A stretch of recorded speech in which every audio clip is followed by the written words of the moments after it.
Hi, everyone. Hope you're doing well. Today, we get to introduce Maxwell's equations. This is like a high point for our course. We get to write down the four equations that basically summarize all of classical electromagnetism. And at the same time, we'll see shortly that these four equations pave the road for the theory of electromagnetic waves. Okay? So that's what we're going to do today.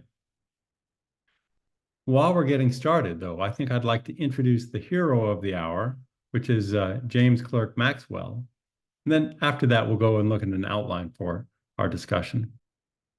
Okay, well, here he is, James Clerk Maxwell, member of the Royal Society, member of the Royal Society of Edinburgh, magnificent beard. He's a Scottish physicist who was born in Edinburgh in 1831 and died in Cambridge, England in 1879 at the age of 48. Okay, accomplished a lot in what we'd consider now to be a short lifetime. He made the contributions we're going to talk about today, Maxwell's equations, but he also contributed enormously to the development of statistical mechanics. And while the list of things that have his name on it is actually about twice as long as what I've copied in here, but these are some of the highlights, okay? What we're talking about now, what's come to be called Maxwell's equations, were introduced in this paper, A Dynamical Theory of the Electromagnetic Field, written in 1865, when he was in his mid-30s. This paper put classical electromagnetics in its final form and also demonstrated that electric and magnetic fields could travel through space as waves moving at the speed of light.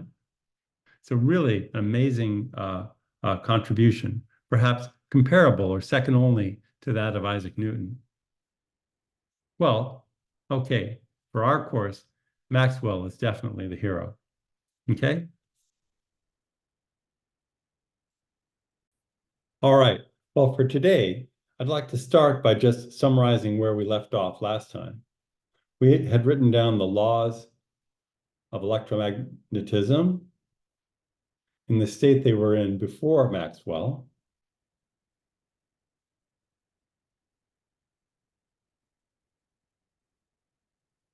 And we talked about a problem that shows up with Ampere's law.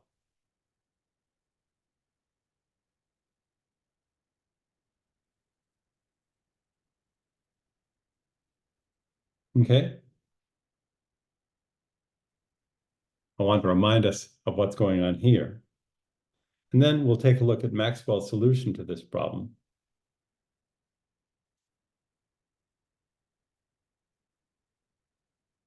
Okay? And to the revised set of equations that he found.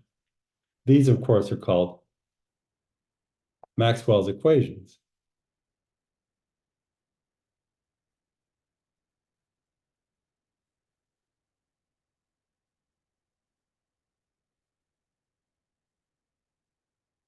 And they're really the fundamental equations for classical electromagnetic theory.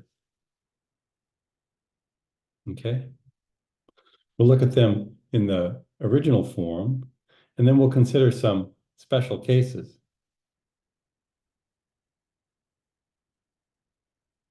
We'll look at what the form of Maxwell's equations in a vacuum,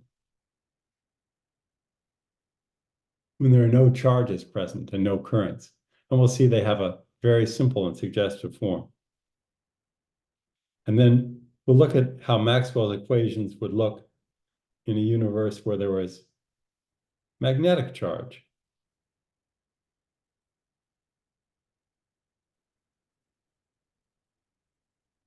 As well as electric charge. Okay?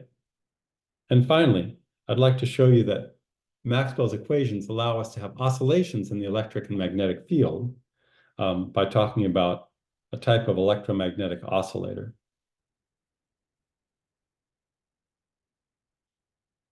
Okay? So that's our outline for today. And I think I'll stop this video here, but then we'll go ahead and get started.